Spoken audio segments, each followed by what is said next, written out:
Ito na naman yung problema namin sir, mga master. Nasira na naman yung bearing. Ako nagtataka ko bakit hindi nagtitrip. Yung overload naman, okay naman yung setting niya. Naka 115% yung gamit ko sa FLA. Tapos ngayon, ang ginawa ko, bumabase ako doon sa sa clamp meter. Tapos naglagay ako ng 1 interval lang sa setting ng ating overload relay. Pero hindi pa rin nagtitrip. Ganun. Sira kasi ang bearing yan eh. Talagang tumutunog. Mayroon talagang tunog pag ikutin mo. Talagang problema, matigas. Hindi ko na pinakita guys yung pagbaklas niyan. Talagang yan, may problema talaga ang bearing.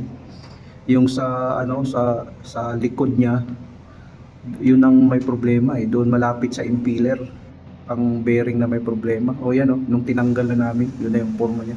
Yung kinabit na namin guys, yan na siya. Tapos sinubukan ko, okay na yung buga ng niya, hangin niya. Kasi dati kasi tumutunog yan, gumagaralgal sa loob. Parang mayroong yung daga na nag-aaway, pati pusa. Maingay, gumagaralgal. Kaya nga, minabuti na binaklas.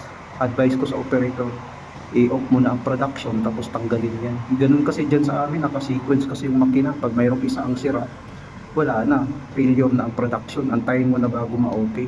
Yun ang problema dyan sa machine namin. Naka-sequence dyan sa chicken nuggets namin na na machine. Yun ang problema dyan.